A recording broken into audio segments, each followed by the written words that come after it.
Olá, boa noite. Eu fui convidado por um grupo de alunos estudantes do Serviço Social para falar sobre a temática controle social e participação.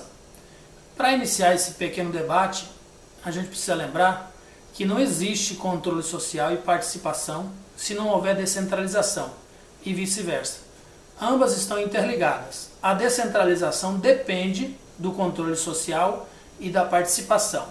Entende-se por controle social a capacidade da instituição pública convocar a sociedade civil ou aquelas pessoas que fazem parte daquele quadro social que se pretende incluir para participar da administração financeira, pública, ideológica, enfim, todo o projeto, todo o planejamento com a participação da sociedade ou pelo menos das pessoas que fazem parte daquele quadro social, daquele território onde vai ser implantado aquele projeto. A participação social nada mais é do que a sociedade civil, as pessoas envolvidas no processo, participarem das decisões, opinarem, sugerirem, participarem de reuniões para corrigir erros, corrigir falhas, propor novas demandas que se enquadrem à sua visão de mundo, ao seu conhecimento cultural, às aplicações do seu conhecimento de senso comum, para que sejam mais efetivas no sentido de gerar mais autonomia, mais politização, empoderamento e autonomia por parte daqueles usuários. O trabalho do assistente social dentro dos projetos de controle social e participação estão ligados intimamente com a convocação, a garantia da efetivação dos direitos, o estímulo às lutas de classe, ao trabalho, ao questionamento das leis, ao questionamento da garantia dos direitos. Enfim, está intimamente ligado com a emancipação do indivíduo, ou seja, tornar o indivíduo usuário daquela política social um indivíduo político, ciente dos seus direitos, conhecedor dos seus deveres e também dos seus direitos. Esse é o processo de cidadania. Então o controle social ele é trabalhado na habitação, no meio ambiente, na agricultura familiar, esses estão até o momento relegado, esquecido, mas que é tão necessário.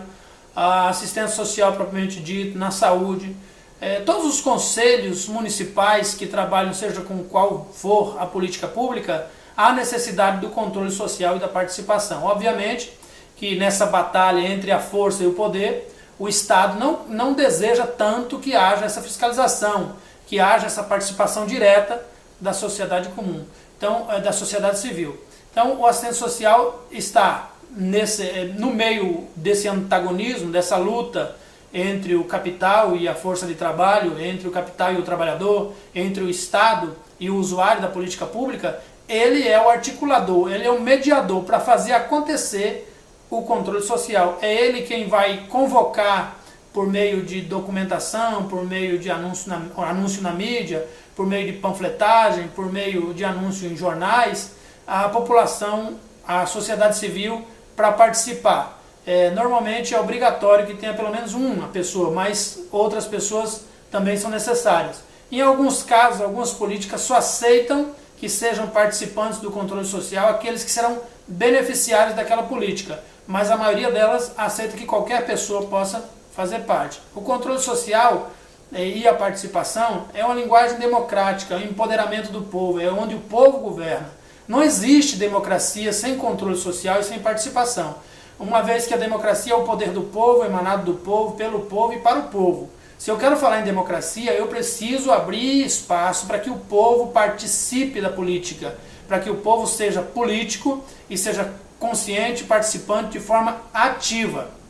E o controle social é um caminho para se efetivar isso, é um instrumento. Assim como a questão social está como matéria-prima para o serviço social, o controle social está como caminho para ser trilhado na construção de uma nova sociedade, de uma nova ordem societária, de um novo projeto ético-político. Não existe um projeto ético-político onde o assistente social não venha pensar na participação, na integração dos usuários de uma determinada política, seja no campo que for, dentro do processo de construção dessa política. O usuário ele tem que participar, ele tem que opinar, ele tem que dizer o que não funciona, o que não cabe para ele, o que não dá certo para ele. Ele tem que ter o direito de questionar, de criticar, de participar de todos os sentidos. É claro que a mediação profissional, amparada com os aspectos técnicos, teóricos, metodológicos, é que vão dar a opinião final. Mas ainda assim o usuário tem que ter esse direito de participar, de controlar, de fiscalizar, de exigir, de cobrar. Nós trabalhamos no limite, enquanto assistente social, nessa luta de classe, nesse antagonismo entre o Estado e o trabalho, o governo, o capital, a acumulação, a alienação, a mais-valia. Nós estamos ali, no limiar, trabalhando para garantir ao Estado um bom funcionamento, ou à empresa estatal, à empresa privada, um bom funcionamento, e também garantir os direitos do usuário daquela política, que é a matéria-prima do nosso trabalho. E a melhor forma de fazer isso é através da participação de todos os envolvidos, os profissionais da área envolvida, para serem ouvidos amplamente, com debate amplo, diálogo amplo, dentro de uma proposta dialética bem clara, com direito de voz a todos, cabendo a avaliação final ao técnico em questão. Muito obrigado, boa noite.